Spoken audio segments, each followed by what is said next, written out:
చాలా ఆనందంగా ఉంది. నా స్కూల్ రోజులు గుర్తొస్తున్నాయి మిమ్మల్ని అందరినీ చూస్తుంటే. మీకు ఓన్లీ ఫ్రైడేసా వైట్ డ్రెస్? ఎవ్రీడే వైట్ డ్రెస్సా? మాకు వెనస్డే ఉండేది. నైస్. సో పేరెంట్స్తో పాటు ఇంత ఒక మంచి కార్యక్రమం ఇవాళ మీ స్కూలే కాదు, స్టేట్ మొత్తంలో ఉన్న అన్ని స్కూల్స్లో ఇవాళ మెగా పీటీఎం 3.0 అంటే మూడోసారి జరుగుతుంది. ఇంత ఒక పెద్ద కార్యక్రమం స్టేట్లో ఉన్న అన్ని స్కూల్స్ అందరూ పేరెంట్స్ పిల్లలు మంచిగా టీచర్స్తో పాటు కలిసి మీ ప్రోగ్రెస్ రిపోర్ట్లని తీసుకొని మీ చదువులోనే కాదు మిగతా అన్ని రంగాల్లో మీరు ఏ దాంట్లో పాజిటివ్స్ ఉంటారు, ఏ దాంట్లో కొంచెం లాగింగ్ ఉంటారు అన్నీ కూడా డిస్కస్ చేసి తర్వాత పేరెంట్స్ని కూడా ఇన్వాల్వ్ చేసి మీకు ఒక మంచి ఫ్యూచర్ ఉండాలి అని ఒక ప్రణాళిక వేసుకొని చేస్తున్నారు ఈ ప్రభుత్వం. మన ఎడ్యుకేషన్ మినిస్టర్ ఎవరు? నారా లోకేష్ గారు. సో ఆయన ఎడ్యుకేషన్ మినిస్టర్గా ప్రమాణ స్వీకారం చేసినప్పటి నుంచి చాలా ఫ్యాన్ ఆఫ్ చేయండి. మినిస్టర్గా ప్రమాణ స్వీకారం చేసినప్పటి నుంచి ఎడ్యుకేషన్ డిపార్ట్మెంట్లో అంటే మీ చదువు విషయంలో చాలా ఆలోచన చేసి ఒక సమగ్రమైన సమూలమైన మార్పులు తీసుకొస్తున్నారు. ఈ మెగా పీటీఎం అనేది కూడా అందులో ఒక భాగం. ముందు జరిగేదా మీకు మెగా పీటీఎం ఇలాంటివి? చెప్పండి, లాస్ట్ ఇయర్ కాకుండా ముందు ఎప్పుడైనా జరిగిందా? సో ఎందుకు అంటే పేరెంట్స్ని కూడా ఇన్వాల్వ్ చేయాలి. మాతా పిత గురు దైవం అంటారు, అవునా? సో అమ్మ నాన్న మిమ్మల్ని కష్టపడి కని పెంచి అన్ని చేస్తే మీరు గురువు దగ్గర ఎక్కువ సమయం కేటాయిస్తారు, అవునా రోజులో? సో గురువు మీకు నిజంగానే ఒక అంధకారం నుంచి వెలుతురులోకి తీసుకొచ్చే ఒక మంచి పని, ఒక గొప్ప ఫౌండేషన్ వేస్తారు మీ లైఫ్లోనే. సో మన దగ్గర మనకి చాలా మంది టీచర్స్ ఇప్పటి వరకు మనకి చదివించుంటారు కదా, చిన్నప్పటి నుంచి ఎల్కేజీ యూకేజీ నర్సరీ అప్పటి నుంచి ఇప్పటి దాకా చాలా మంది టీచర్స్ చదివించుంటారు. కానీ మనకి అందులో ఫేవరెట్ అనే వాళ్ళు ఒకరిద్దరు ఉంటారు, అవునా? ఎందుకు మీకు వాళ్ళు ఫేవరెట్ అనేది ఎందుకని ఆలోచించారా మీరు? మీకు వాళ్ళు చెప్పే విధానం నచ్చింటుంది, లేదంటే వాళ్ళ ప్రవర్తన నచ్చింటుంది. సో ఏదైతే మీ ఫేవరెట్ టీచర్లో మీరు అనుకోని ఒక పాజిటివ్ క్వాలిటీని మీరు ఏవైతే గమనించే వాళ్ళని ఫేవరెట్ టీచర్ చేసుకున్నారో వాళ్ళ క్వాలిటీని మీరు మీ లైఫ్లో అది ఇన్కార్పొరేట్ చేసుకోండి, ఓకేనా? సో ఇంకా మీ ప్రోగ్రెస్ రిపోర్ట్స్లో ఇప్పుడు మీరు ఈ హాలిస్టిక్ ప్రోగ్రెస్ కార్డ్స్ చూస్తుంటే కేవలం మార్క్స్ మాత్రమే కాదు, మీరు చూస్తే దీంట్లో ఓవరాల్ డెవలప్మెంట్ కావాల్సిన అన్ని రిపోర్ట్ దీంట్లో తయారవుతుంది. మీ హెల్త్, ఫిజికల్ యాక్టివిటీ, మీరు స్పోర్ట్స్లో పాల్గొంటున్నారా లేదా, మీకు ఒకరోజు నో బ్యాక్ డే ఉందా? ఉంది కదా, సాటర్డేసా? సో సాటర్డేస్ మీరు చేసే ఎక్స్ట్రా కరిక్యులర్ యాక్టివిటీస్, స్పోర్ట్స్ కానివ్వండి, కొంతమందికి సంగీతంలో ఇష్టం ఉంటుంది, కొంతమంది మంచిగా బొమ్మలు వేస్తారు, ఇంకా వేరే క్రాఫ్ట్, కొంతమంది ఆర్ట్ అండ్ క్రాఫ్ట్ చేసే వాళ్ళు ఉంటారు. ఇలా అన్ని రంగాల్లోనూ మీకు ఓవరాల్ డెవలప్మెంట్ ఉండాలి. కేవలం చదువులు మార్కులు మాత్రమే కాదు, అన్ని రంగాల్లో మీరు ఫస్ట్ ఉండాలి, ముందుకు వెళ్ళాలి అనే ఒక గొప్ప ఉద్దేశంతో ఈ నో బ్యాక్ డే పెట్టడము, ఈ హాలిస్టిక్ ప్రోగ్రెస్ రిపోర్ట్లో అవన్నీ కూడా మెజర్ చేసి దీంట్లో రాయడం జరుగుతుంది. అంటే మీరు తర్వాత ఇప్పుడు బయటికి వచ్చే వాళ్ళు ఉంటారు కదా, గ్రాడ్యుయేట్ అయ్యి ఏదన్నా డిగ్రీ కోర్సులు లేదా ఇంజనీరింగో ఫార్మసీనో లేదా మెడికల్ కోర్సు అన్నీ చేసేసి అండర్ గ్రాడ్యుయేట్ కోర్స్ చేసి బయటికి వచ్చే వాళ్ళు ఇప్పుడు ఇండియాలో చూస్తే కేవలం 18% మాత్రమే ఎంప్లాయబుల్ ఉన్నారు. అంటే 100 మంది బయటికి వస్తుంటే 18 మందికి మాత్రమే ఉద్యోగాలు వస్తున్నాయి. అంటే మిగతా వాళ్ళు ఏం చదువుకోలేదా? మీరంతా స్కూల్కి పోయి వెళ్ళలేదా? ఎందుకు జరగట్లేదు అనుకుంటున్నారు మీరు? ఎందుకంటే మనము ఎవరన్నా ఎంప్లాయర్ ఒకరు ఉద్యోగానికి, మీరు కూడా పెద్దగా అయినాక ఇంటర్వ్యూలు అటెండ్ అవుతారు కదా. సో ఇంటర్వ్యూలు అటెండ్ అయ్యేకి వెళ్ళినప్పుడు వాళ్ళు ఒక క్యాండిడేట్ని ఎందుకు హైర్ చేసుకోవాలి అనేది చూసేటప్పుడు మిగతా వాళ్ళకంటే వీళ్ళు ఎట్లా డిఫరెంట్ ఉన్నారు అనేది ఒకటి చూస్తారు. అంటే వాళ్ళు కొత్తగా ఏదైనా యాక్టివిటీ చేశారా, కొత్త ప్రాజెక్టులు ఏమైనా చేశారా, లేదంటే మనీ మేనేజ్మెంట్, మీ స్కూల్లో ఈ ప్రోగ్రామ్స్ జరుగుతాయి, అవునా? టీచర్స్ డే జరుగుతుంది, చిల్డ్రన్స్ డే జరుగుతుంది. మీ టీచర్స్ అంతా మంచిగా ప్లాన్ చేసి డెకరేషన్ చేసి ఆ రోజుకి ఇలా ఇవన్నీ అరేంజ్మెంట్స్ చేసి ఇవాళ మెగా పీటీఎమే తీసుకోండి. నాకు కొన్ని స్కూల్లో మంచి గ్రీటింగ్ కార్డ్స్ చేసుకొని వచ్చారు, ఇన్విటేషన్ కార్డ్స్. పిల్లలే వాళ్ళంతా వాళ్ళు సొంతంగా తయారు చేశారంట. సో ఇవన్నీ కూడా మీకు నేర్పిస్తారు స్కూల్లో, ఆర్ట్ అండ్ క్రాఫ్ట్లో కానివ్వండి, ఇలాంటి ఒక ప్రోగ్రామ్ ఈవెంట్ మేనేజ్మెంట్ చేయడం కానివ్వండి. మీరేమి పెద్ద పెద్ద సైంటిస్టులు అయ్యి ఏదో కనిపెట్టి వాళ్ళని మాత్రమే ఉద్యోగాలు ఇస్తారనేది కాదు.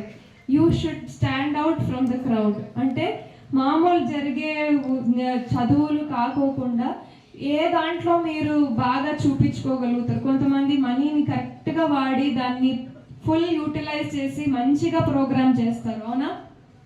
కొంతమంది అట్లాంటి వాళ్ళ దగ్గర అవి నేర్చుకోవాలి. టీచర్స్ అండ్ స్టాఫ్ మీకు ఒక చిన్న రిక్వెస్ట్ ఏమంటే, మీరు ఇలాంటి ప్రోగ్రామ్స్ కండక్ట్ చేస్తున్నప్పుడు పిల్లల్ని కూడా పూర్తిగా ఇన్వాల్వ్ చేయగలిగితే వాళ్ళు కూడా ఇలాంటివి కండక్ట్ చేసి మెగా పీటీఎం చేస్తారు. ఇంకా మీకు డొక్కా సీతమ్మ మధ్యాహ్న భోజన పథకం అందుతుందా? ఏమేమి వస్తున్నారు దాంట్లో? ఇప్పుడు ముందు కంటే ఇప్పుడు ఏం మెరుగైంది చెప్పండి. ఇప్పుడు మంచిగా ఫైన్ రైస్ అందుతుందా? పిల్లలకి అందజేయాలి. చాలా దేశాలలో పిల్లలు మంచి పోషణ ఉన్న ఫుడ్ అందకుండా బ్రెయిన్ డెవలప్మెంట్ జరగని రోజులు ఉన్నాయి చాలా రాష్ట్రాల్లో, చాలా దేశాల్లో. అలా మన రాష్ట్రంలో మన పిల్లలకు ఉండకూడదు. మీరే నెక్స్ట్ జనరేషన్. మీరు హెల్తీగా ఉంటేనే మీకు చదువు బాగా వస్తుంది, ఇంకా ఫ్యూచర్ జనరేషన్ మంచిగా ఉంటుంది అనే మంచి ఆలోచనతో ఇది చేస్తున్నారు. తర్వాత 1st నుంచి 5th క్లాస్ స్టూడెంట్స్కి కొత్త ప్రోగ్రామ్, మీరు ఆ స్టేజ్ దాటి వచ్చారులే కానీ మీకు ఆ ఇన్ఫర్మేషన్ ఇస్తున్నాం. ఒక గ్యారంటీడ్ FLN ప్రోగ్రామ్ కండక్ట్ చేస్తున్నారు ఇప్పుడు December 8th నుంచి March వరకు. అంటే దాంట్లో mathematics skills, English skills, Telugu, ఇవన్నిటి మీద అండ్ అరిథమెటిక్ లిటరసీ, దీని మీద కొంచెం వర్క్ షీట్స్ ఇస్తారు. అంటే ఎక్కడ ఏ దాంట్లో పిల్లలు ల్యాగింగ్ ఉన్నారు, అంటే ఏది బాగా చేస్తే కొంచెం దాన్ని ఎఫెక్టివ్గా ఇంప్రూవ్ చేయొచ్చు, ఆ స్కిల్స్ ఇంప్రూవ్ అయితే మళ్ళీ మీకు డోకా ఉండదు. అందుకే దానికోసమని కొత్తగా 75 day వర్క్షాప్ స్టార్ట్ చేస్తున్నారు ఈ December 8వ తారీఖు నుంచి. ఇంకా 10th క్లాస్ స్టూడెంట్స్ ఒకసారి చేతులు ఎత్తండి. SSC మంచిగా 100% పాస్ పర్సెంటేజ్తో మీరు బయటికి రావాలి అనే ఒక దాంతో. మీరు చదివేటప్పుడు చాలామంది, నేను చాలా స్కూల్స్లో చూస్తుంటాను, టీచర్లు క్వశ్చన్ అండ్ ఆన్సర్స్ డిక్టేట్ చేస్తారు, నోట్స్ మాత్రం చదువుకొని బయటికి వస్తారు. That is a very wrong practice. మీరు టెక్స్ట్ బుక్ కానీ ఎప్పుడు కానీ ఏ సబ్జెక్ట్ కానివ్వండి, టెక్స్ట్ బుక్ మాత్రం ఖచ్చితంగా చదువుకోండి. టెక్స్ట్ బుక్ చదివితే మీకు టోటల్ ఇన్ఫర్మేషన్ దాంట్లో ఉంటుంది. మీరు టీచర్ వాళ్ళు ఇస్తారు మీకు నోట్స్ అండ్ ఇవన్నీ, కానీ దాన్ని అలాగే బై హార్ట్ కొట్టకుండా దాన్ని కరెక్ట్గా అర్థం చేసుకొని దాన్ని మీరు రాసుకోగలిగితే మీకు ఇదే మంచి ఫౌండేషన్. 10th క్లాస్ అండ్ ఇంటర్లో మంచి ఫౌండేషన్ ఉంటే తర్వాత మీరు డిగ్రీ కోర్సెస్ కానివ్వండి, ఎనీ ప్రొఫెషనల్ కోర్స్ జాయిన్ అయినప్పుడు ఎప్పుడు ఇబ్బంది పడరు. అండ్ మ్యాథమెటిక్స్, నేను చాలామంది పిల్లల్లో ఒకటి గమనించింది, మ్యాథమెటిక్స్ బుక్ తీసుకొని చదువుతారు. మ్యాథమెటిక్స్ ఎప్పుడు కూడా అలా చదవకూడదు, ఎప్పుడు కూడా రాసి చూడాలి, సరేనా? ఎందుకంటే ఆ మైనస్ ప్లస్ దాంట్లోనే ఆ బ్రాకెట్లు ఇవన్నీ మీకు వచ్చి ఉంటాయి కదా, డెసిమల్ పాయింట్స్, చిన్న సిల్లీ మిస్టేక్స్ చేస్తారు, మొత్తం పోతుంది. ఎప్పుడు కూడా మ్యాథమెటిక్స్ గుర్తుపెట్టుకోండి, ఎప్పుడు కూడా డూ ఇట్, వర్క్ చేయండి. ఎప్పుడు కూడా బుక్ చదివినట్టు చదవకండి. అండ్ ఇంగ్లీషు, తెలుగు, ఇంకా ఏదన్నా సైన్స్ కానివ్వండి, ఏదన్నా కష్టమైన వర్డ్స్ ఉంటాయి కదా, 1కి 2 సార్లు నేర్చుకొని స్పెల్లింగ్స్ నేర్చుకోండి, ఓకేనా? ఫోటోసింథసిస్ ఎవరైనా స్పెల్లింగ్ చెప్తారా నాకు? Very good, very good.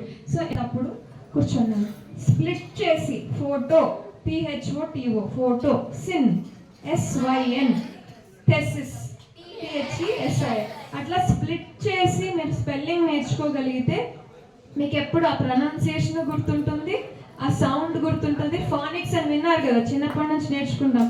ఆ సౌండ్ ద్వారా స్పెల్లింగ్ రాయడం కూడా మీకు వస్తుంది. సో మిగతా ఏదైనా కష్టమైన స్పెల్లింగ్స్ వచ్చినప్పుడు కూడా ఇదే దాంట్లో అప్లై చేయొచ్చు మీరు. అండ్ ఇంకా సర్వేపల్లి రాధాకృష్ణ కిట్ అనేది కూడా ఒకటి అందజేస్తున్నారు, అవునా? సో మన పిల్లలు 3 యూనిఫామ్స్, బ్యాగులు, నోట్బుక్స్, సాక్స్లు, షూస్ ఇవన్నీ కూడా గవర్నమెంట్ ప్రొవైడ్ చేస్తుంది. నిజంగా చెప్పాలి, మీరు ఆంధ్రప్రదేశ్లో ఉండడం ఎంత లక్కీ అంటే మిగతా ఏ రాష్ట్రంలో కూడా స్కూల్ పిల్లలకి ఎన్ని ఫెసిలిటీస్ ఇస్తున్న ఏ రాష్ట్రం కూడా నేనైతే చూడలేదు. నేను కూడా గవర్నమెంట్ స్కూల్లో చదివాను. నాకైతే ఈ రోజు దాకా నేను చదివిన ఎప్పుడు కూడా నాకు ఇలాంటి ఫెసిలిటీస్ అందజేయలేదు మా స్కూల్.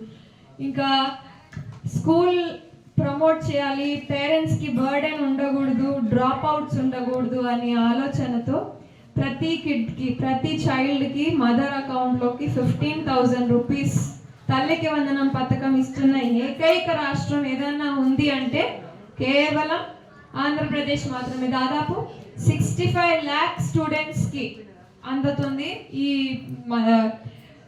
తల్లికి వందనం పథకం. ఎంత ఖర్చు పెడుతుందో తెలుసా ప్రభుత్వం దానికి?